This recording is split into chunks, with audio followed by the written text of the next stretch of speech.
बिस्मिल्लाहिर्रहमानिर्रहीम। अस्सलाम वालेकुम नाज़रीन, आप देख रहे हैं प्रोग्राम सिटी एट 10 और मैं हूं आपकी मेज़बान अना यूसुफ। उम्मीद आप सब लोग ठीक ठाक होंगे, रमज़ान भी आपका अच्छा गुजरा होगा और दुआओं की अपील हमेशा से मैं आप लोगों से करती हूँ कि जी अपनी दुआओं में याद रखें। कल रात आप लोगों ने इबादत की होगी, अल्लाह ताला सबकी इबादत कबूल फरमाए। ये माह मुबारक के कुछ ही लम्हात, कुछ ही रोज़े रह गए हैं और गुज़र रहे हैं। जितना आप अल्लाह ताला की इबादत कर सकते हैं, आज हमारे पास जुमातुल विदा आखिरी जुमा भी है और आज के दिन भी आप लोगों से गुजारिश ये है इबादत करें तो हमें अपनी दुआओं में याद रखें।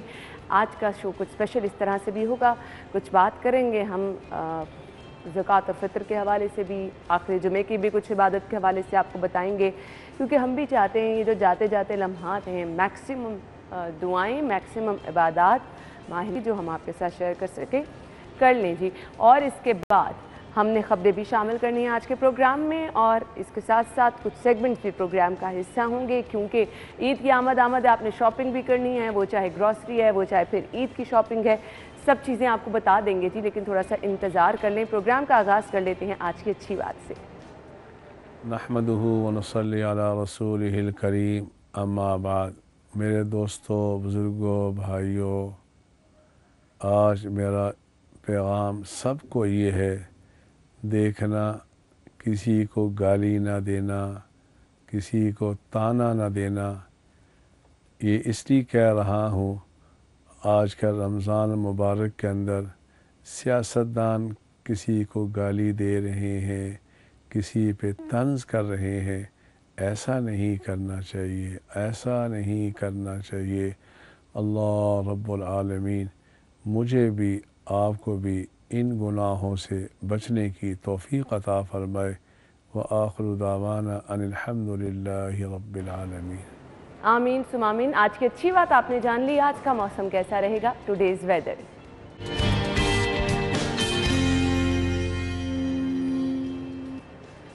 मायदा इस वक्त बाहर मौजूद है। शहर में गर्मी बढ़ती जा रही है और 42-43 टेम्परेचर तक भी रिकॉर्ड किया गया और बाहर निकलें तो ऐसे लगता है जैसे धूप के तपेड़े लग रहे हैं। अब वैसे तो रोज़े हैं तो ज़्यादा शायद फील हो रहा है, लेकिन ये गर्मी मज़ीद आगे जो है वो महसूस होगी।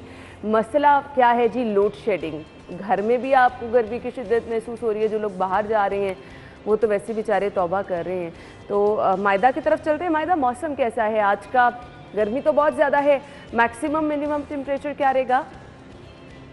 जी बिल्कुल है ना। शहर के मौसम की बात करें आज तो सूरज का पारा जो है कल से जो है गर्मी की शिद्दत में ख़ासा इजाफा देखने में नज़र आ रहा है। कल भी जो है शहर का दर्जा हरारत 43 से ऊपर जो है वो क्रॉस कर गया था और आज भी जो है महकमा मौसमियात की जानिब से यही प्रेडिक्शन जाहिर की गई है कि महकमा मौसमियात की जानिब से आज भी जो है वो 45 तक जो है वो दर्जा हरारत रिकॉर्ड किया जाएगा। अभी मौजूदा दर्जा हरारत जो है वो 33 रिकॉर्ड किया जा रहा है, लेकिन उसी के साथ गर्मी जो है वो इंतहा की फील की जा रही है, जिसके बायस शहरियों को जो है वो खासी मुश्किलात का सामना है। मैं भी अभी आ रही थी तो दौरान सफ़र जो है वो खासी गर्मी की शिद्दत जो है और तपिश महसूस की जा रही थी और उसी के साथ लू भी चलती हुई देखने में महसूस की जा रही थी। हवा की अगर बात करें तो हवाओं का सिलसिला जो है वो थम चुका है और गर्मी की शिद्दत में जिसके वजह से हवाओं का सिलसिला थमने के बायस जो है गर्मी की शिद्दत में मज़ीद इजाफा देखने में नज़र आ रहा है। महकमा मौसमियात की जानिब से अभी दर्जा हरारत तो 33 रिकॉर्ड किया गया है, लेकिन आज जो है वो ज़्यादा से ज़्यादा दर्जा हरारत 44 रिकॉर्ड किया जाएगा। हवा में नमी की तनासुब की बात करें तो 20% जो है हवा में नमी का तनासुब रिकॉर्ड किया जाएगा। महकमा मौसमियात की जानिब से ये पेशगोई कर दी गई है कि शहरियों की ईद जो है वो इसी तरह गर्मी में गुजरेगी। आइंदा 24 घंटे में भी बारिश के अमकानात ज़ाहिर नहीं किए गए और आइंदा हफ्ते में भी जो है बारिश के अमकानात ज़ाहिर नहीं किए गए। ठीक है, बहुत शुक्रिया जी। हमारे साथ मायदा मौजूद थी मौसम पे, उन्होंने हमें बताया कि जी क्या सूरत हाल मौसम की रहने वाली है। शहर की सूरत हाल क्या है नज़र डाल लेते हैं जी। सबसे पहले अदालती हुक्म एक बार फिर से नज़रअंदाज, वज़ीर आला का हल्फ ना हो सका।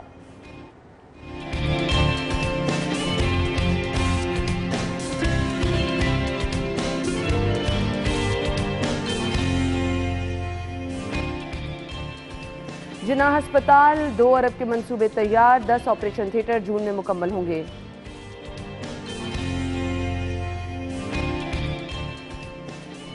ईद के करीब आते ही नर्ख बढ़ गए, घी और कुकिंग ऑयल 20 रुपये महंगा।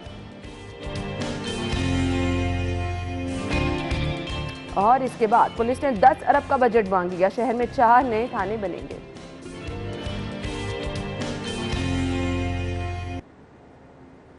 खबरें आप जान चुके हैं, इन खबरों की डिटेल्स क्या हैं वो हम आपके साथ शेयर कर लेते हैं जी। सबसे पहले आएंगे जी आज की पहली खबर की तरफ और हमारे साथ हमारे सीनियर रिपोर्टर मौजूद हैं इरफान मलिक। सबसे पहले उनको खुशामदीद देंगे। अस्सलाम वालेकुम इरफान, जुमा मुबारक। वालेकुम सलाम। क्या हाल चाल है इरफान आपके? ना बिल्कुल ठीक, लेकिन जैसे आपने शुरू में बात की कि लोड शेडिंग जो है इससे काफ़ी लोग तंग हैं और 12 घंटे की लोड शेडिंग और 1500 मेगावाट तक शॉर्टफॉल पहुंच गया और ये सूरत हाल ठीक नहीं होनी, हम हर रोज़ आपके साथ शेयर कर रहे हैं क्योंकि बैकअप पे कुछ है ही नहीं, बिजली मौजूद ही नहीं। लेकिन आप देखें वज़ीर आज़म का आपके पास एक जो है वो हौसला तो है। हाँ। जो उन्होंने कहा कि 1 मई से वो लोड शेडिंग ख़त्म कर दी जाएगी। अब देखना है कि वो अपने वादे के ऊपर काम जो मुकम्मल तौर पर कामयाब रहते हैं या सिर्फ वो भी वादे और बातें जो है वही करेंगे या सिर्फ बात इरफान जादू की छड़ी तो आ नहीं जानी कि आपके पास कुछ है नहीं और आप देखिए हम यही कहते हैं कि आप जब साबिक गवर्नमेंट थी तब भी वो कहते थे कि 90 डेज के अंदर हम मदीना की रियासत बनाएंगे। हम तब भी यही कहते थे कि आप किस तरह बना लेंगे। यहाँ पे भी 1 मई से कहा जा रहा है कि लोड शेडिंग खत्म कर ली जाएगी। जब आपके पास वसाइल नहीं है, जब आपके पास उसका कोई पैरामीटर्स नहीं है उसको देखने के लिए कि किस तरह हमने इन मामला को ठीक करना है, तो उसके बाद ऐसे बड़े बड़े दावे करके ऐसी बड़ी बड़ी बातें करके अवाम को बेवकूफ़ ना बनाया जाए। सिर्फ ये रिक्वेस्ट है कि अगर आप कर सकते हैं तो फिर उनसे ऐलान करें कि हाँ हम करेंगे। झूठे वादे और झूठे दिलासे जो है ये ज़्यादा डैमेज करते हैं, अवाम को परेशानी में भी मुब्तला करते हैं और उसके साथ साथ जो लोग ये झूठे वादे और झूठे जो इस तरह के लोगों के साथ वादे कर लेते हैं उनका अपना सियासी कैरियर भी खराब होता है। बिल्कुल आपने सही कहा। खैर आजकल लोग ज़्यादा महसूस कर रहे हैं क्योंकि रोज़े रखे जा रहे हैं तो गर्मी की वजह से लोग बहुत दुहाई दे रहे हैं। हम एक ब्रेक लेंगे, फिर इस खबर की डिटेल की तरफ आते हैं। आपने कहीं नहीं जाना, हमारे साथ ही रहना है।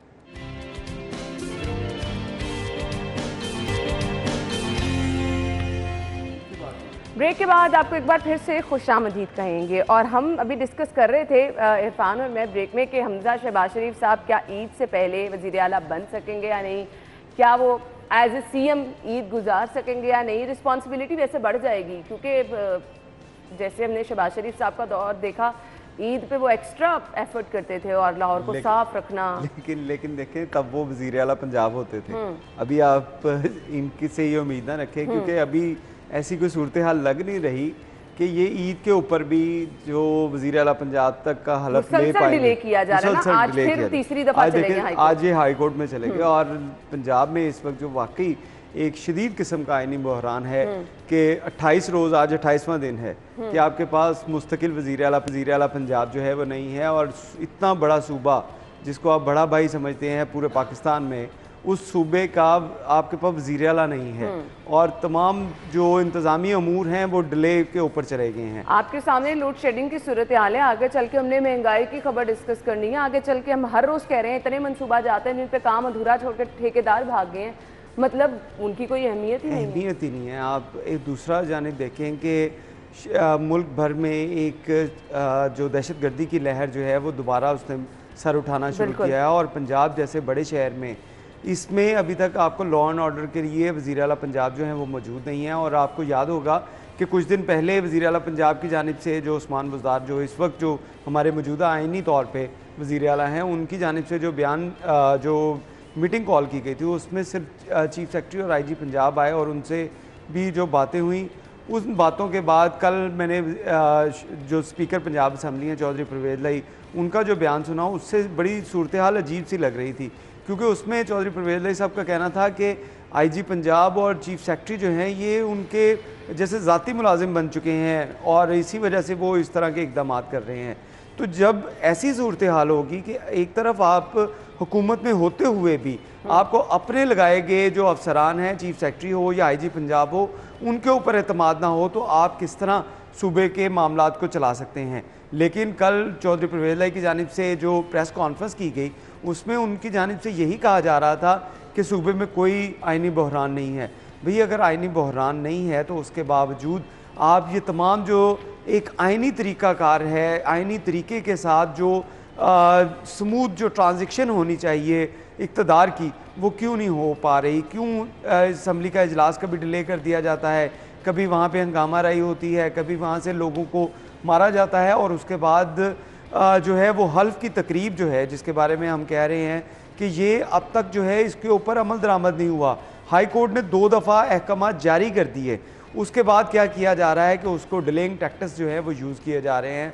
गवर्नर पंजाब की जानिब से ये कह दिया गया है कि हम इसके ऊपर अमल दरामद करेंगे। अमल दरामद के लिए उसको सदर पाकिस्तान को भिजवा दिया गया। सदर पाकिस्तान ने कहा जी आपने इसके ऊपर कानून के मुताबिक कार्रवाई करनी है। अवाम को बेवकूफ़ ना बनाएं खुदारा, ये एक आइनी जो है वो प्रोसेस है, इसको अडॉप्ट करें और ये तमाम चीज़ें जो हैं इसको होने दें। अगर नहीं होगा, कल मैं एक ख़बर जो है वो बड़ी अलार्मिंग जो न्यूज़ थी वो ये थी कि जो भी जिन लोगों ने आइन की खिलाफ वर्जी की है उनके खिलाफ रेफरेंस जो है वो कोर्ट किया जा रहा है, रेफरेंस तैयार किया जा रहा है।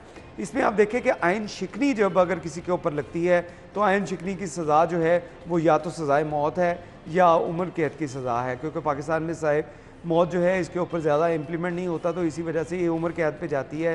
तो ये अब जो सूरत हाल लग रही है, जो हुकूमत रेफरेंस तैयार करने के लिए जा रही है, जितना डिले होता जा रहा है, तीसरी दफ़ा आज हमजा साहब चलेंगे हाई कोर्ट में, सदर मुमलिकत और गवर्नर अब इनसे जवाब तलब तो करना चाहिए ना, बिल्कुल, आखिर जिम्मेदार तो ये लोग ही है ना। बिल्कुल, देखें इनकी आईनी जिम्मेदारियां हैं। Exactly. अगर ये अपनी आईनी जिम्मेदारियां पूरी नहीं करेंगे तो इनका यहाँ पे इन सीटों के ऊपर विराजमान रहने का कोई जवाब नहीं होगा। मुझे नहीं पता, कभी आप बीमार हो जाते हैं, आप सदर मुमलिकत हैं, आप गवर्नर हैं, आपकी पार्टी जो भी है, आपको तो अपनी सीट का तकद्दुस देखना ना, आपको तो अपने मुल्क का इमेज एक देना ना।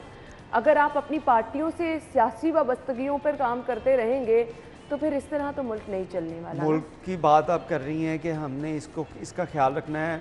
फॉरेन मीडिया को आप उठा के देखें, जो इंटरनेशनल मीडिया इस वक्त रिपोर्ट कर रहा है पंजाब में, वो ये रिपोर्ट कर रहा है कि 28 रोज़ से इतना बड़ा सूबा, उसके वज़ीर आला पंजाब का इशू जो है वो अब तक रिजॉल्व नहीं हुआ कि कौन है वज़ीर आला, किसको लोगों ने ऑन करना है।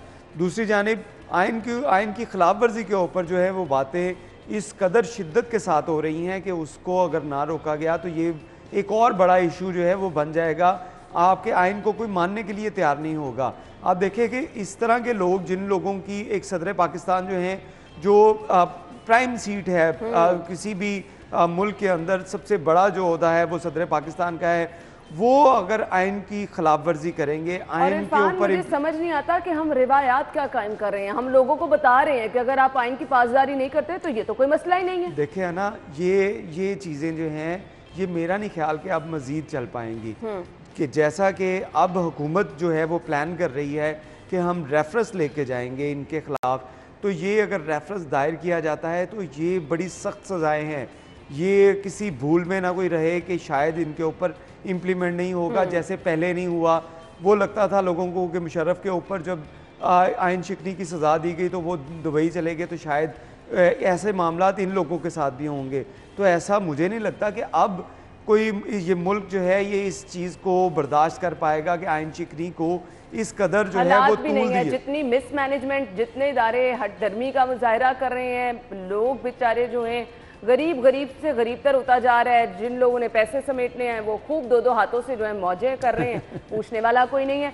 और लॉ एंड ऑर्डर की सूरत हाल हम यहाँ पे देखें, मुआशरे में किस बेराहरवी नौजवान नस्ल तबाही की तरफ जा रही है, कोई पूछने वाला ही नहीं है जी।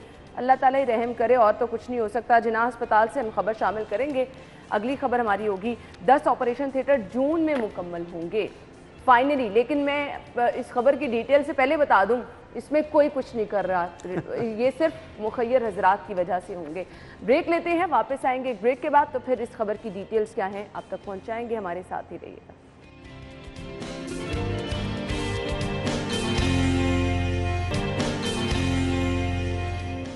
खुश आमदीद। जिनाह अस्पताल से खबर यह है जी कि 2 अरब रुपए के मंसूबे तैयार हैं, 10 ऑपरेशन थिएटर्स जून में मुकम्मल होंगे। बहुत खुशी होती है इस तरह की खबरें शेयर करके, क्योंकि ये मुखय्यर हजरात ही हैं जो कि मुस्तहिक अफराद के लिए कुछ ना कुछ कर देते हैं। क्योंकि अस्पतालों में जब कभी भी, अल्लाह ताला रहम करे, अल्लाह ताला कभी किसी को जाने का मौका ना मिले, जब कभी भी अस्पतालों में आप चले जाएं, मुझे अफसोस के साथ ये कहना पड़ता है कि गरीब की किसी की सुनने वाला कोई नहीं है।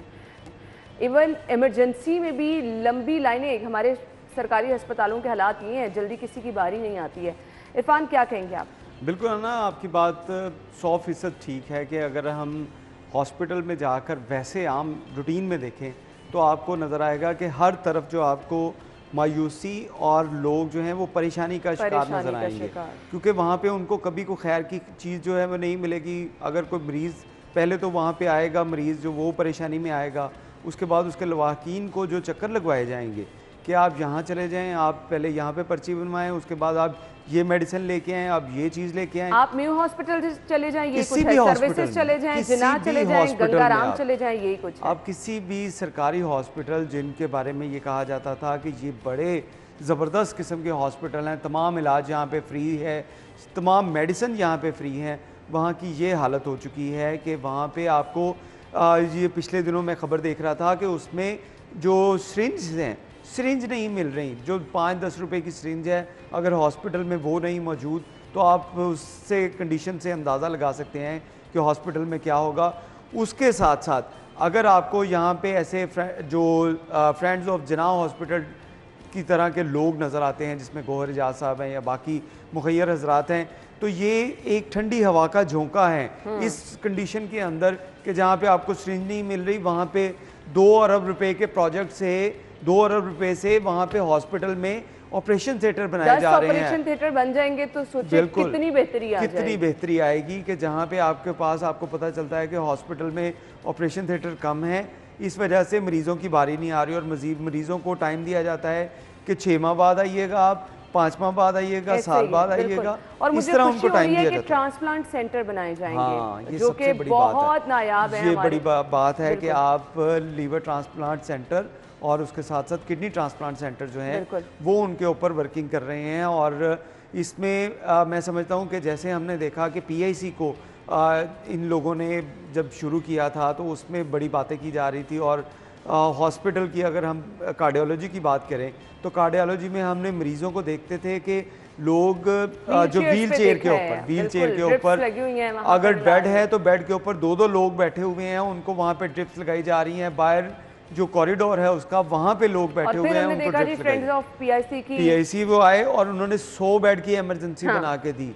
कितनी बड़ी बात है कि आपको 100 बेड की इमरजेंसी जो है वो हुकूमत को, क्या सिर्फ ये मुखैर हजरात ही हैं? चलिए जिन्ना अस्पताल में गौहर एजाज साहब की मेहरबानी है, अल्लाह ताला उनको इसका अजर अता फरमाए। उन्होंने जो है यहाँ पर काम किया, ताउन किया तो चल गया। बाकी अस्पतालों में जो लोग जाते हैं, आपको पता है लाहौर में दूर दराज शहरों से लोग आते हैं इलाज के लिए। बिल्कुल, आप देखें लाहौर, इससे सबसे बड़ी बात यह है कि अगर लाहौर जैसे बड़े शहर में, जिसको कहा जाता है कि तमाम वसाइल यहाँ पे दिए जाते हैं, तमाम सूबों को इस शहर के ऊपर दिए गए वसाइल के ऊपर रश्क होता है कि इतने वसाइल इनको दिए जाते हैं, उसके बावजूद अगर उस शहर में ये सूरत हाल होगी कि हॉस्पिटल में आपके पास चीज़ें मौजूद नहीं हैं, तो अंदाज़ा करें कि जो ऐसे ज़िला हैं जहाँ पे फ़ंड्स की कमी होती है, जहाँ पे इतना तवज्जो नहीं दी जाती, उन जगहों के अंदर हॉस्पिटल्स की क्या सूरत हाल होगी, इससे वो अंदाज़ा किया जा सकता है।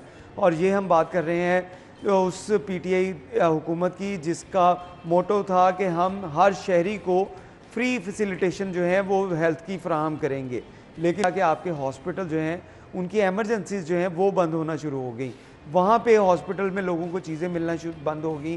तो उसके बाद जैसे हम पहले बात कर रहे थे कि गौहर एजाज साहब या बाकी इन जैसे लोग जो हैं, जो मुहैयर हजरात इन हॉस्पिटल्स के लिए डोनेशन दे रहे हैं, और ये बड़ी बात है कि उन्होंने जहाँ पे पहले फ्रेंड्स ऑफ PIC के तौर के ऊपर अपना किरदार निभाया, अब वो फ्रेंड्स ऑफ जिन्ना के तौर के ऊपर अपना किरदार निभाते हुए यहाँ पे इन हॉस्पिटल्स के ऊपर काम कर रहे हैं। और ये जो 10 ऑपरेशन थिएटर जिनको जून में अब इसके बारे में कहा जा रहा है कि इसके ऊपर कल क्योंकि इजलास हुआ था और इस इजलास के अंदर ये फैसला किया गया था कि ये प्रोजेक्ट जो है काफ़ी दिनों से शुरू थे, काफ़ी अरसे से शुरू थे, इसको अब जून के अंदर कंप्लीट किया जाए और ऑपरेशन थिएटर वर्किंग में लाकर चले जी हम दुआ को हैं कि जल्द ये मंसूबा पाए तकमील तक पहुँचे। ना जाने कितने लोग जो हैं मुस्तहिक अफराद इससे मुस्तफिद हो सकेंगे, और जैसे कि इरफान ने कहा कि बाकी ये ठंडी हवा का झोंका जो है एक साबित होगा। फिलहाल एक ब्रेक लेंगे, ब्रेक के बाद आएंगे तो हमने अगली खबर डिस्कस करनी है, कुछ महंगाई की सूरत हाल डिस्कस करेंगे, क्या हालात हैं। ईद से पहले सभी लोग तैयार हो जाते हैं, मुनाफाखोर माफिया जिसको हम कहते हैं जी, जेबें भरने के लिए। तो क्या सूरत हाल है आपको बताएंगे, ब्रेक के बाद आते हैं।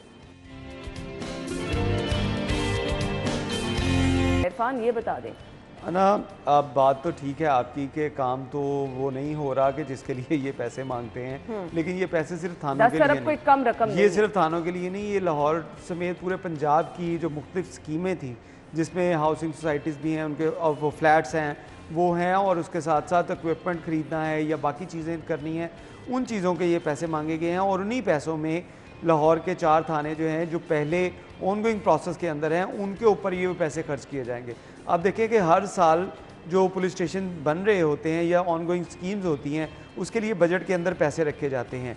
इसी तरह अब क्योंकि आपका बजट जो है बनने आने वाला है उसके लिए पंजाब पुलिस ने ये 10 अरब रुपये का बजट जो है रखा कि आपने बजट के अंदर इन स्कीमों के लिए भी पैसे रखने हैं। तो ये वो पैसे हैं जिसके ऊपर जो ऑनगोइंग स्कीम्स चल रही हैं, जैसे लाहौर में 8 पुलिस स्टेशन हैं जिनके ऊपर वर्किंग चल रही है, वो प्रोसेस अगर कंप्लीट होगा तो वो आपके यहाँ पे लाहौर के जो पुलिस स्टेशन हैं वो 2025 के अंदर मुकम्मल होते हुए नज़र आ रहे हैं, क्योंकि उसमें स्कीम्स के अंदर वो पैसे आहिस्ता आहिस्ता हर बजट में उनको दिए जाते हैं और उसके ऊपर लगाए जाते हैं। लेकिन जो बात आपने की कि क्या इन थानों के अंदर काम हो रहा है, तो इसमें आपको यही हालात जो हैं वो कोई अच्छे नहीं हैं। लूट मार का बाज़ार गर्म है और जब पुलिस अफसरान से इस हवाले से बात की जाए तो उनका ये कहना होता है कि बढ़ती हुई गुर्बत और बेरोज़गारी इसकी एक बड़ी वजह है जिसकी वजह से ये क्राइम बढ़ रहा है। तो जहाँ पे पुलिस का ये उज़र आपको नज़र आता है तो वहीं पे आपको अपनी हुकूमत की कारकर्दगी भी नज़र आ जाती है कि जो हुकूमत कहती थी कि हम 1 करोड़ नौकरियाँ देंगे, 50 लाख घर देंगे, वो नौकरियाँ अगर नहीं हैं, लोग बेरोज़गार हैं, तो इसी वजह से क्राइम की सिचुएशन जो है वो बढ़ रही है और ये खुद सरकार कह रही है। बार बार चीज़ें आपके साथ शेयर करते हैं, इंटरलिंक है। सीसीपीओ साहब नए तैनात हुए हैं, कुछ उनकी खिदमत पहले बताइएगा और अभी जितने शहर में चैलेंजेस हैं क्या उन पर वो पूरा उतर सकेंगे? बिल्कुल, देखें जब भी कोई सीसीपीओ लाहौर आते हैं तो उनका विजन तो यही होता है कि मैंने लाहौर में जिस सीट के ऊपर मुझे लगाया गया है तो मैं इसमें कोई बेहतरी ला के दिखाऊँ। अब बिलाल सदीक कमियाना साहब, इनकी बारे में भी यही जो है वो बातें हैं कि बड़े अच्छे पुलिस ऑफिसर हैं और इनकी रिप्यूट जो है वो बड़ी अच्छी है। तो इस तमाम सिचुएशन के अंदर जहाँ पे उनके लिए अपनी रिप्यूट को बचाना होगा, क्योंकि इसमें आप जब सीसीपीओ लाहौर लगते हैं तो तमाम लाहौर की जिम्मेदारी, एक सिपाही की रिस्पॉन्सिबिलिटी भी आपके ऊपर है। हाँ, कि अगर एक सिपाही किसी जगह के ऊपर काम ठीक नहीं कर रहा या वो पैसे ले रहा है तो उसकी रिस्पॉन्सिबिलिटी आप पे है। तो इस तमाम रिस्पॉन्सिबिलिटी को निभाना एक बड़ी ड्यूटी है। 33,000 से ज़ायद हमारे पास लाहौर में फोर्स है, उस तमाम फोर्स को साथ लेके चलना एक बड़ा चैलेंज होगा। लेकिन उसके साथ साथ बड़ा चैलेंज अभी, क्योंकि अभी उन्होंने कल ही चार्ज ले लिया था, कल ही उनका ऑर्डर हुआ, कल ही उन्होंने चार्ज ले लिया, तो सबसे बड़ा उनके पास इस वक्त जो है वो होगा कि ईद के ये 2-3 दिन जिसमें क्राइम अपनी पीक के ऊपर चला जाता है, इसको कैसे कंट्रोल करना है, ये उनके लिए एक बड़ा चैलेंज होगा। और मुझे लग रहा है, उम्मीद है कि जितने वो एक्सपीरियंस है, क्योंकि लाहौर में उन्होंने पहले भी वर्किंग की हुई है, एसपी सदर भी रहे, एसपी सिक्योरिटी भी रहे और दीगर ओहदों के ऊपर आरपीओ शेखुपुरा या बाकी जगहों के ऊपर उन्होंने बड़ा अच्छा तरीके से अपनी ड्यूटीज़ निभाई। तो लाहौर में भी वो अपनी ड्यूटीज़ ऐसे ही निभाएंगे और लाहौरियों के लिए भी जो है वो एक सुख का सांस लेने को मिलेगा कि अगर वो कंट्रोल कर पाते हैं डाकुओं और चोरों से, तो मैं समझता हूँ कि लाहौरियों को एक बड़ा रिलीफ मिलेगा और ये रिलीफ जो है वो सीसीपीओ लाहौर की तैनाती की सूरत में होगा। लेकिन अब हम उम्मीद यही करेंगे कि ये अच्छे तरीके से काम चले और इनकी टीम इनका साथ दे, क्योंकि टीम अगर ठीक नहीं होगी, टीम अगर आपके साथ नहीं होगी तो फिर मुश्किल होता है कमांडर का अकेले का चलना। लेकिन कमांडर वही होता है जो बुरी टीम को भी साथ लेकिन इससे पहले आपने सही कहा, वही होता है जो बुरी टीम को साथ लेकर चले। अब पहले जो है इन हाउस चीज़ें जो बिगाड़ में हैं उनको ठीक करना पड़ेगा मेरे ख्याल से, अपनी टीम को जो है वो सही करना पड़ेगा, उसके बाद आप मैदान में इस टीम को छोड़ें। बिल्कुल, मैंने कल उनसे मेरी जो मुलाकात हुई तो उसमें यही चीज़ें डिस्कस हो रही थी कि लाहौर में बहुत से ना बेसिक इश्यूज़ हैं जिनको अभी तक एड्रेस नहीं किया गया। यहाँ पे लोगों का इशू है कि आप पुलिस स्टेशन में एफआईआर के लिए जाते हैं तो वहाँ पे आपको पता चलता है कि इरफान वक्त कम है, मुझे वाइंड अप करने का कह रहे हैं, तो हम सीसीपीओ साहब को गुड लक कहेंगे, बड़ी जिम्मेदारी है, तो जी गुड लक सीसीपीओ साहब। Thank you so much Irfan. नाज़रीन, हम लेंगे एक break. Head welcome back. Magic के बारे में आप लोगों ने सभी ने सुन रखा होगा, लेकिन रियल मैजिक क्या है? रियल मैजिक होता है अपनों का साथ जब हो तो आपको पता ही नहीं चलता कि वक्त कितना अच्छा और कितना भरपूर गुजर जाता है। तो रियल मैजिक का मज़ा इस दफ़ा बता रहा है कोको कोला रमज़ान में, क्योंकि कोको कोला रमज़ान अपनों को साथ बिठाने का एक बहाना है। इफ्तार पे जब अपने साथ हों और आप इफ्तार कर रहे हों और बीच में जी कोको कोला मज़ा दोबाला कर देता है। इस रमज़ान कोको कोला हमें बेहतरीन रमज़ान गुजारने की रेसिपी बता रहा है, क्योंकि मैजिक वहीं होता है जहां अपने साथ होते हैं। एक साथ मिल बैठने का और सहरो अफ्तार में जी जो मज़ा है उसका तो कोई जवाब ही नहीं है। और अफ्तार का मज़ा दोबाला हो जाता है जब दस्तरखान पे आपके सारे अपने मौजूद होते हैं और कोको कोला जो है वो आपके इफ्तार को मज़ीद स्पेशल बना देता है, रियल मैजिक बता देता है क्या है, अपनों की मोहब्बत क्या है ये बता देता है, मिल बैठने का बहाना बना देता है। तो इसी तरह से कोको कोला जो है इस रमज़ान को स्पेशल बना रहा है और रमज़ान में जी अपनों का साथ हो और मज़े का साथ हो जी, कोको कोला आपके साथ हो तो आपका रमज़ान किस तरह से स्पेशल नहीं होगा। रमज़ान को ख़ास बना रहा है इस दफ़ा कोको कोला, आपके दस्तरखान की जीनत भी बन रहा है और सबको साथ लेके बैठने का एक बहाना भी बन रहा है। सो नाज़रीन, ये तो था जी कोको कोला क्या स्पेशल अपने सारिफीन के लिए लेकर आया है। अब हमने बताना है कुछ बाहर के रेट, क्योंकि हमने महंगाई के बारे में आपको बताया था। रेट लिस्ट क्या है आज के भाव शामिल करते हैं।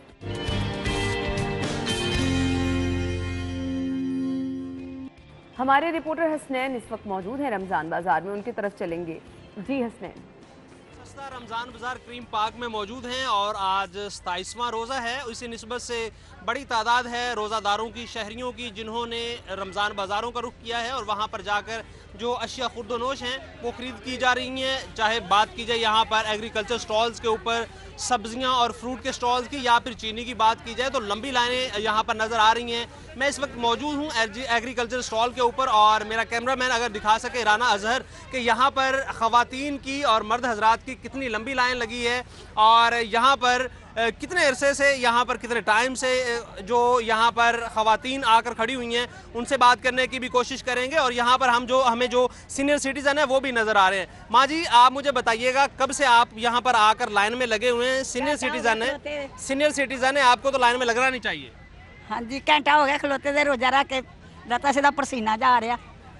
फिर नहीं तो इंतजामिया की जानिब से आपको कहा नहीं गया कि आप आए इधर बैठे, आपको जो सामान चाहिए वो हम खुद ला के देते हैं? नहीं, सानू किसी ने क्या आप यहीं लैन च खलोते दादे, लैन च खलो, वो लैन च खलो। हाँ जी बिल्कुल, ये सीनियर सिटीजन है जिनको खड़ा किया हुआ है, 60 साल से जायद उम्र है, जबकि तमाम रमज़ान बाज़ारों में जो सीनियर सिटीज़न कैंप कायम किए गए हैं वहाँ पर उनको जो उनकी ज़रूरत की अशिया है वहीं पर पहुँचाना चाहिए और पहुँचाई भी जाती हैं। लेकिन क्रीम पार्क जो रमज़ान बाज़ार है उसमें जो ख़वातीन हैं, चाहे वो मर्द हजरात हैं या बुज़ुर्ग हजरात हैं, सीनियर सिटीज़न खुद लाइनों में लग कर यहाँ पर अशिया ले रहे हैं और भी बात करने की कोशिश करें। बाजी मुझे बताइएगा कितनी देर से यहाँ पर आप आए हुए हैं रमज़ान बाज़ार में, लंबी लाइन में लगे हुए हैं, और मुझे ये बताइएगा किसी मुश्किल का सामना तो नहीं है यहाँ पे? 2 घंटे हो गए फिर भी 1 किलो प्याज देते, या इतनी देर खड़ा करने के बाद 2-3 किलो प्याज दें फिर तो फ़ायदा भी है इतनी देर खड़े होने। माँ जी, आप कुछ कहना चाह रहे हैं? मैं पुੱਤਰ ਇਹ ਕਹਿੰਦੀ ਮਿਹਰਬਾਨੀ, ਬਸ ਇਹਨਾਂ ਦੇ ਖੁਦਾ ਖੌਫ ਨਹੀਂ ਆ ਇਹਨਾਂ ਦੇ ਵਿੱਚ, ਰੋਜ਼ਿਆਂ ਦੇ ਵਿੱਚ ਸਾਨੂੰ ਖਿਲਾਰ ਦਿੱਤਾ। हाँ जी, बहुत ही बुरी बात है और ये ऐसा होना भी नहीं चाहिए। अगर इतनी लंबी लाइनें हैं तो इंतज़ामिया की जानिब से यहाँ पर चेज़ का इंतज़ाम होना चाहिए, ताकि इतनी लंबी लाइन में 2 से 3 घंटे जब लग जाते हैं तो रोज़ादार की हालत क्या होती होगी। डेफिनेटली लम्हा फ़िक्रिया है, यहाँ पर जो इंतज़ामात हैं वो उस तरह से हमें दिखाई नहीं दे रहे जिस तरह से करने चाहिए। और ख़वातीन की आपने बात सुनी, उनका ये कहना है कि अल्लाह ही इनको पूछेगा, मतलब उनको जो अल्लाह ताला रोज़ादारों को सब्र तो देता है, लेकिन बड़ी मुश्किल बात है कि रोज़ा के साथ आप 1.5 से 2 घंटा यहाँ पर खड़े हों लाइन में। और ठीक है जी, बहुत शुक्रिया जी। हमारे साथ हमारे रिपोर्टर मौजूद थे हसनैन और हमें सब्जियों के रेट बताए थे, लोगों को किन मुश्किलात का सामना वो भी बताया। अब आ जाते हैं मीट रेट्स की तरफ। ज़ैनत शॉप के रेट मेरे पास हैं, अगर आप जाएंगे ख़रीदारी के लिए, जो कि आपको करनी भी पड़ेगी क्योंकि ईद है और ईद पे तो पकवान बनते ही हैं जी। बीफ पर केजी 649, बीफ मेंस मिलेगा 935 रुपये में। मटन पर केजी 1150, मटन मेंस 1888 रुपये, 1888 रुपीज़। चिकन के रेट क्या है जी, खरीद लें इसके बाद ज़्यादा महंगा हो जाने जी। जिंदा मुर्गी है गवर्नमेंट रेट के मुताबिक 248, इसका बना हुआ गोश्त 360 रुपये में। अब आ जाएं जी एग रेट्स क्या हैं। रिटेल प्राइस के मुताबिक अंडों की खरीदारी 145 रुपये दर्जन में होगी। अगर आप जाएंगे होलसेल पर 143, 143 रुपये दर्जन में आप खरीदारी कर सकेंगे। और गोरमे के रेट है जी 144 रुपीज़।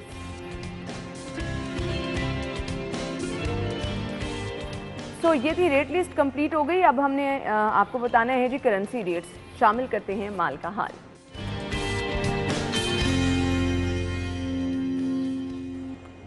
जी लिस्ट दिखा दे करेंसी रेट की क्या है।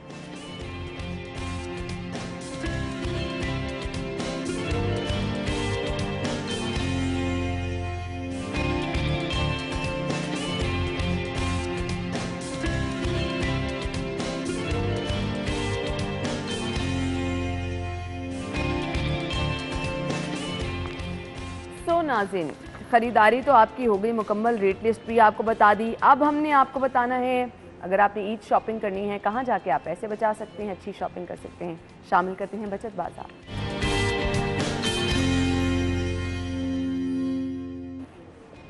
सेल्स कहाँ कहाँ लगी हैं जी? 2 ब्रांड्स हैं हमारे पास। डायनियर्स फर्स्ट ब्रांड है जहाँ पर अप टू 20% ऑफ है।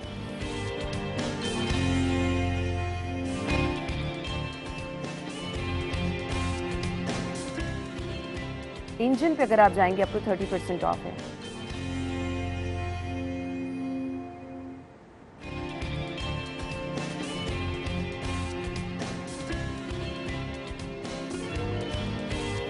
इसके बाद जी प्रमोशन पर कारफोर अगर आप जाएंगे क्या क्या चीजें हैं। नेस्ले मिल्क पैक है, रिटेल प्राइस 2190, प्रमोशन पर 1919, 271 रुपये आपके बच जाएंगे।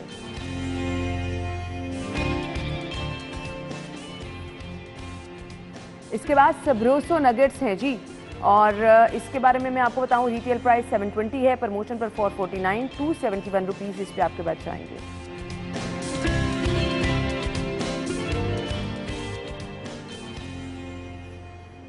करशी जामी शीरी रिटेल प्राइस 290, प्रमोशन पर 245 रुपीज़ बच जाएंगे।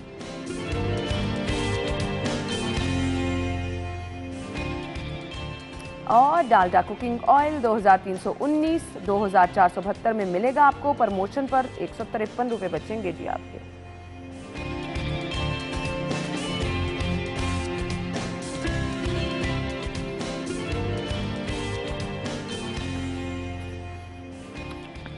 सेगमेंट्स हमारे कंप्लीट हो गए हैं। ब्रेक, और ब्रेक के बाद एक बार फिर से हाजिर होंगे और अपनी मेहमान से आपकी मुलाकात हम कराएंगे। हमारे साथ ही रहिएगा।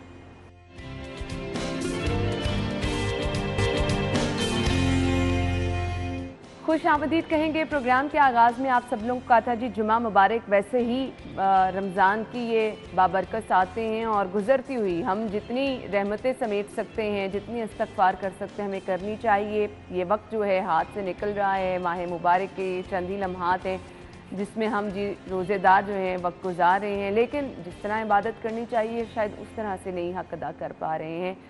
तो आप सब लोगों से फिर एक बार से इल्तिमास होगी, जब भी नमाज का एहतमाम करें, खुसूसी इबादत करें, हम सबको अपनी दुआओं में याद रखें। अब बहुत सारे लोग कहते हैं कि जी जुमे का मुबारक दिन है, कौन सी स्पेशल, ख़ास तौर पे हमें शौक़ ये होता है कि हम जो इबादत करें फ़ौरी तौर पर कबूल भी हो जाए, उसमें बरकत बहुत ज़्यादा हो। तो कौन सी ऐसी इबादत हैं जो कि करनी चाहिए, फ़जीलत कौन कौन सी इबादत की है ख़ास तौर पर जुमे के दिन? दरूद पाक आप कसरत से वैसे पढ़ सकते हैं, बहुत ज़्यादा इसका सवाब है, लेकिन हमें बताएंगे हमारी मेहमान। और इसके साथ साथ एक स्पेशल टॉपिक भी हमने डिस्कस करना है, सदका फ़ित्र के बारे में कुछ डिटेल आपको बताएंगे, कब और कितनी इसकी जो है वो मिक़दार रखी गई है। और कहते हैं जी आपको ईद की नमाज से पहले सदका फ़ित्र अदा करना चाहिए। प्रॉपर इसके लिए क्या कवायद और ज़वाबित हैं वो आपके साथ शेयर करेंगे। मजहबी स्कॉलर नूरीत फातिमा साहिबा हमारे साथ स्टूडियो में मौजूद है। प्रोफेसर नूरीत फातिमा को खुशामदीद कहेंगे। अस्सलाम वालेकुम। वालेकुम अस्सलाम, जज़ाकिल्लाह। क्या हाल चाल है आपके? अल्हम्दुलिल्लाह मैं ठीक हूँ। आपको और आपकी वसातत से पूरे आलम इस्लाम को जुमातुल विदा बहुत बहुत मुबारक हो। खैर मुबारक जी, आपको भी बहुत बहुत मुबारक हो। अल्लाह ताला इस जुमे को हम सब के लिए मुबारक बनाए। आमीन। क्या कहना चाहेंगी आज के दिन की मुनासबत से? जुमे के दिन की तो वैसे ही बहुत सारी बरक़ात हैं बेशक, और माह रमज़ान में तो डबल ट्रिपल बरक़ात होगी। अना सबसे पहले तो दिल बड़ा बोझल है, जो बात आप भी कर रही थी अभी अपनी गुफ्तगू में कि माह रमज़ान मुबारक आया अपनी बरकतों, रहमतों, अपनी सादतों समेत, लेकिन हम बावजूद कोशिश के भी वो इबादत का हक़ अदा नहीं कर सके। लेकिन मेरी दुआ है कि अल्लाह ताला अपने फ़ज़ल से और नबी करीम सल्लल्लाहु अलैहि वसल्लम के और पंजतन पाक के नालान पाक के तसद्दुक़ हमें उन लोगों में शुमार करे जिन पर बख्शिश की मोहर लगा दे। आमीन। क्योंकि जितना भी अमल कर लिया जाए उस बिल आखिर तो हर इंसान ने अल्लाह के फ़ज़ल से बख्शे जाना है। तो अल्लाह ताला सबके रमज़ान के रोज़े और क़यामुल लैल और सदक़ात और खैरात अपनी बारगाह में कबूल फ़रमाए। जुमा सैयदुल अय्याम है। जुमा मुसलमान के लिए यौम ईद बनाया गया है और अल्हम्दुलिल्लाह ये ईद जो है हर 7वें दिन आती है हमारे लिए। लेकिन माह रमज़ान मुबारक तो जैसे आप बात कर रही थी कि ये अपने जलौं में इतनी बरकतें लाया कि इसमें एक फ़र्ज़ 70 फ़र्ज़ों के बराबर हो गया और एक जो नफल है उसका सवाब फ़र्ज़ों के बराबर है। तो जुमे के रोज़ ख़ास तौर पर जो है दुरूद पाक पढ़ने का एहतमाम करना चाहिए। सलातुत तस्बीह का अहतमाम करना चाहिए। सूरह यासीन शरीफ जो जुमे के दिन पढ़ेगा अल्लाह ताला उसकी बख्शिश फरमा देगा। फिर सूरह कहफ जुमे के दिन बहुत ख़ास है और इसको ज़रूर अहतमाम करना चाहिए।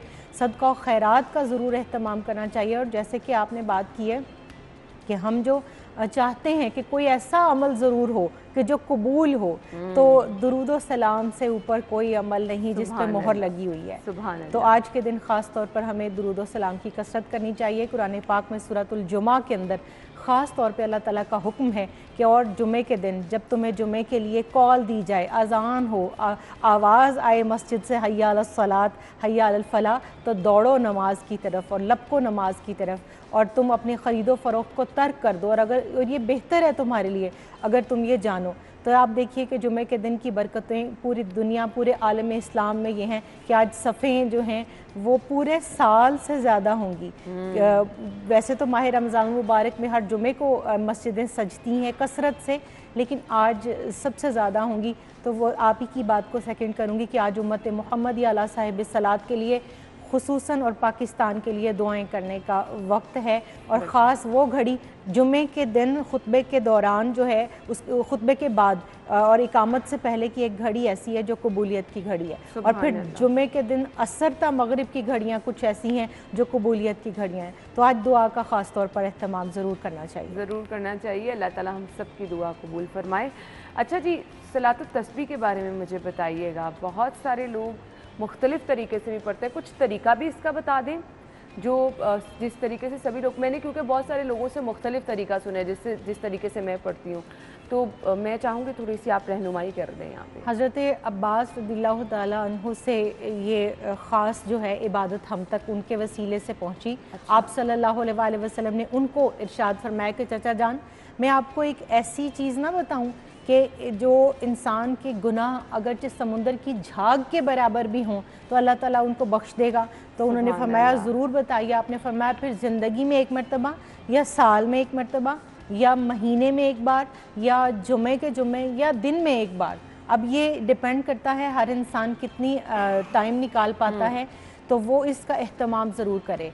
और इसकी जो फजीलत है उसके एतबार से भी देखिए कि कम से कम हमें माह रमज़ान मुबारक में एक दफ़ा ज़रूर इसका एहतमाम कर लेना चाहिए। फिर दूसरी चीज़ जो आपने तरीका बताया, तरीका इसका जो अकाबिर उलमा से हम तक पहुंचा है, वेरी सिंपल कि आपने 300 टाइम्स इसमें जो तीसरा कलमा है तस्बीह है, उसका जो आगाज़ का हिस्सा है सुबहानल्लाहि वल्हम्दुलिल्लाहि वला इलाहा इल्लल्लाहु वल्लाहु अकबर, बस यहीं तक आपने सना पढ़नी है। सना के बाद 15 दफ़ा, फिर सूरह फातिहा और सूरत मिलाएं, उसके बाद 10 मरतबा, फिर 10 दफ़ा रुकू में, 10 दफ़ा सजदे में, फिर दोनों सजदों के दरमियान 10 दफ़ा, फिर उसके बाद दोबारा से हर रकत के अंदर वही रूटीन रहेगी। लेकिन अना यहाँ ख़वातीन को मैं ख़ास तौर पर एक बात कहूँगी, क्योंकि वो 4 फ़र्ज़ की तरह से 4 नफ़ल पढ़ती हैं, ऐसा नहीं है। जब 4 नफ़ल पढ़े जाते हैं तो उनमें अत्तहियात पूरी पढ़ी जाती है रब्बी जालनी तक, और फिर सलाम फेरे बग़ैर खड़े होकर दोबारा सना से शुरू किया जाता है। तो बस ये एक ख़ास चीज़ है जिसका ख्याल रखना ज़रूरी है। बाकी अल्लाह ताला सबको तौफ़ीक दे और इस नमाज का ज़रूर एहतमाम करना चाहिए। ज़रूर एहतमाम करना चाहिए, और इतनी बरक़ात हैं जी, तो फिर क्यों ना एहतमाम किया जाए। अच्छा जी, नूरी फ़ातिमा साहब ये बताइएगा, नवाफ़िल अगर आप पढ़ना चाह रहे हैं, कुछ लोग कहते हैं आप 2-2 नफ़ल की नीयत कर सकते हैं, कुछ लोग कहते हैं 4 नफ़ल की नीयत कर सकते हैं। इसका बेहतरीन अमल कौन सा है, और क्या नवाफ़िल में आप जो दुआएं पढ़ना चाहें पढ़ सकते हैं? जी बिल्कुल, नवाफ़िल के अंदर अल्लाह ताला ने हमारे लिए आसानी और सहूलत ये रखी है कि आप उसको 2 भी पढ़ सकते हैं, 4 भी, लेकिन 4 का तरीका वही होगा जो अभी मैंने बताया, लेकिन अफजल 2 को करार दिया गया कि अगर आपने पढ़ना है तो 2-2 एक सलाम के साथ 2 रकत पढ़ें। और जो दुआएं आपने जिक्र कर रही हैं वो तो रुकू की, सजदे की, और इस तरह से जैसे हम कादाए उखरा के अंदर बैठते हैं तो उसमें भी आप रब्बी जालनी के अलावा भी कई दुआएं साथ उसके मिला सकते हैं। ठीक है, ठीक है। अच्छा जी, सेकेंडली एक यहाँ पे मैं बात पूछना चाहूँगी, क्योंकि हमारे दीन में किसी भी किस्म की सख्ती नहीं है, बहुत हर तरह से जो है हमारा दीन जो है, मज़हब इस्लाम जो है, आपको हर तरह से रिलीफ देता है। कुछ लोग कहते हैं जी अच्छा बिल्कुल ठीक है, बैठ के नमाज़ पढ़ी हैं, लोगों को प्रॉब्लम होती है, घुटनों में प्रॉब्लम है, अगर आप सलातुत तस्बीह पढ़ें, कुछ लोग नहीं इतनी देर खड़े हो सकते हैं, तो इस हवाले से क्या वाज़ेह अहकामात हैं? वो ज़रूर बता दें। ये तो है ना, बहुत ही खूबसूरत सवाल आपने पूछा और मैं इसका जवाब इसलिए शौक़ से देना चाहती हूँ क्योंकि लोग हम इतने जजमेंटल हो गए हैं कि अब हम हर इंसान के ऊपर ना अपनी नज़र का वो ताज़ियाना फिट रखते हैं कि जिसके तहत हम उसके ऊपर फतवे लगा सकें। मुझे ये लगता है अल्लाह ताला का और आपका मामला है। अल्लाह ताला ने आपको तौफीक दे दी जाए नमाज पे खड़े होने की, मेरे ख्याल से यही काफ़ी है। वो भी आपकी बात बिल्कुल ठीक है, लेकिन इसके साथ एक चीज़ जिसका जो है बंदे को खुद डिसीजन करना होता है वो हमारी रहनुमाई इस्लाम, जैसे आप बात करिए दीन इस्लाम जो रहनुमाई करता है, तो उसमें यह है कि अगर खड़े होने की सकत हो तो फ़र्ज़ों में खड़े होना फ़र्ज़ है, वाजिब में खड़े होना वाजिब है, सुन्नत में खड़े होना सुन्नत है और नफलों के अंदर खड़े होना नफल है। लेकिन अगर आप खड़े होकर पढ़ते हैं तो आपको 100 सवाब मिलेगा, बैठ के पढ़ते हैं तो 50 मिलेगा। अब आपके ऊपर डिपेंड करता है आपने 50 लेना है या 100 लेना है। ये आपको लेकिन वही वाली बात करूँगी, आपकी वाली बात कि आप खड़े हो सकते हैं या नहीं, ये आपका डिसीजन है। बिल्कुल सही। और जो इशारे से नमाज़ पढ़ी जाती है उसके अंदर भी मैंने देखा है कि ख़वातीन जो मसाजिद के अंदर इज्तिमा में सलात तस्बीह के लिए जमा होती हैं या आगे उनको चेयर रख के दी जाती है जिसके ऊपर रहल बनी होती है, वो जो रहल है वो कुरान पाक रखने के लिए है, वो सजदे के लिए नहीं होती। सजदे के लिए आपने यूं करके इशारा ही करना होता है, रुकू में थोड़ा सा बेंड होके और सजदे की हालत में थोड़ा ज़्यादा बेंड होके, तो उस जो रहल है उसको सजदे के लिए इस्तेमाल ना किया जाए। सही। अच्छा जी, मैं एक चीज़ स्किप कर गई थी और मुझे अब याद आया, तो मैंने ब्रेक के बाद आके पूछना है क्योंकि इसका भी कहा जाता है बहुत सारी बरक़ात हैं जो जुमे के लिए आप तैयारी करते हैं। जिस तरह से आप नहा धो के प्रॉपर एहतमाम कहा गया है कि जी जुमे का आपने करना है, तो इसके लिए क्या तरीक़ेकार है? 2 नवाफिल भी कहा जाते हैं आपने वज़ू के पढ़ने। मैं नुरीद फातिमा साहिबा से पूछूंगी क्योंकि आप सभी लोग जुमे की तैयारी में अब से कुछ ही देर बाद मसरूफ़ हो जाएंगे, तो यहाँ कहीं पे भी आपकी रहनुमाई हो जाएगी नुरीद फातिमा साहिबा की वसातत से, तो ये हमें बताएंगी। ब्रेक कह रही हैं आयशा, ब्रेक के बाद वापस आ।